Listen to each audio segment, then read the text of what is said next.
Today we are going to make a robot out of Model Magic. Let's go. Grab some markers, some plain white Model Magic, and a popsicle stick for this one. Model Magic is a form of paper clay that is made with paper fibers, and it will air dry when we are finished. I'm going to go ahead and open mine up. We are going to use the markers to change the color of our Model Magic today as we go. I also have these bingo daubers that will work great for this too. Your popsicle stick will come into play later.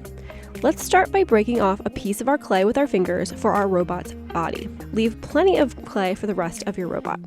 Think about what shape your robot will be. My robot's body is going to be a rectangle shape, but you could make yours round like Baymax from Big Hero 6, for example, or even maybe triangular. It's up to you. Maybe take a minute to draw out your idea first so that you have an idea of what you might want your robot to look like. Next, let's decide what color your robot's body will be. I would like mine to be gray, but if you are inspired by Baymax, for example, you could leave your clay white. To add color, you're going to color all over one side of the clay, then fold it over and do it again. The more you do this, the darker your color will be as it mixes in with the white. Once you are ready, start mixing it in, but beware, your fingers are going to get dirty today. That's okay. It will come off when we wash our hands. I like to stretch mine out and fold the color in to disperse the color evenly. To shape the body, start by rolling your freshly colored clay into a ball between your hands. Then use your index finger and thumb to flatten out two sides of your rectangle. Then use the other hand to flatten the opposite sides. If you'd like your robot's body to be a different shape, just continue to gently press your clay in your hands until you have the shape that you would like. You can use your popsicle stick to help straighten and flatten out your sides by pressing it up against the flat edge. Make sure you pick your robot up in your hands as you create these 3D forms. That way it doesn't get stuck on the table. Now let's grab some more clay and color it for our robot's head. I'm going to use black again to get the same gray color. Don't forget to pause the video if needed.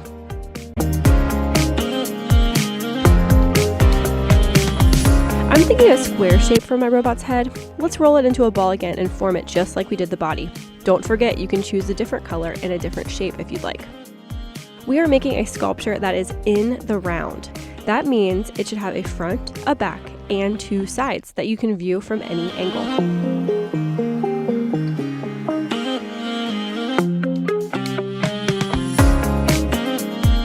When you're ready to connect your pieces, gently press your head onto your body while keeping your body steady with your hand. Be careful not to squish your body you work so carefully on, and pick up your sculpture to make sure it doesn't get stuck to the table. Now I'm going to grab some smaller pieces of clay. Let's do 2 for the legs and 2 more for the arms. Let's color these and pause if you need to.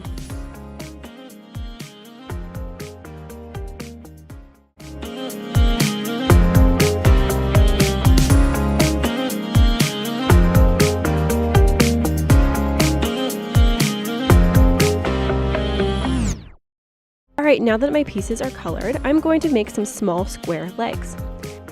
Measuring them out by comparing them to the size of my robot's body to make sure that they will both fit. Roll a ball, then flatten the side. You know the drill.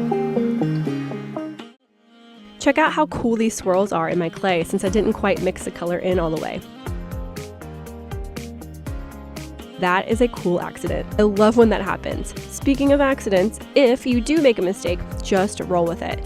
It might turn out differently than you imagined, but that is all part of the process. We can always squish our gray pieces together and reshape them, but only do that if you really have no other way to make it work. Sometimes these accidents are what make our art way more exciting than we imagined. I'm going to make these legs the same size, but they might not be perfect. That is okay. Let's stick them on. For the arms, let's switch it up. Roll your clay into a ball like usual, but this time, pinch one side gently to make a slight point for a shoulder connection. It should look something like a 3D teardrop. Once you have the size right, stick it on the top corner of your robot's body. Keep your arms down to your robot's side so that the arms don't break off. Trust me, I've been there. Now let's repeat the other side, pressing it against the other side of your robot's body.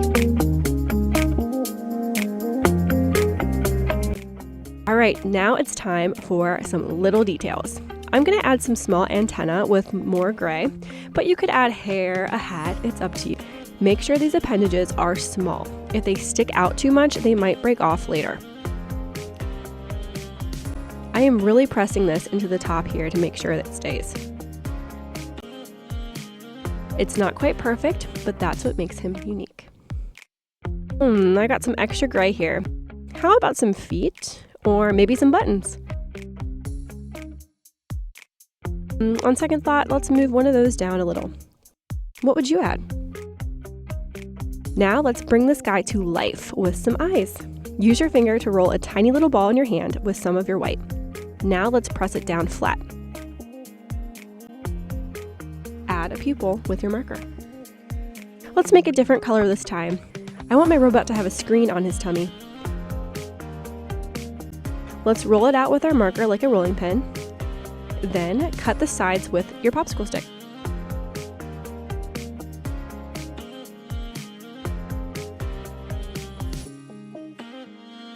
Now we can peel it off like a sticker and place it on.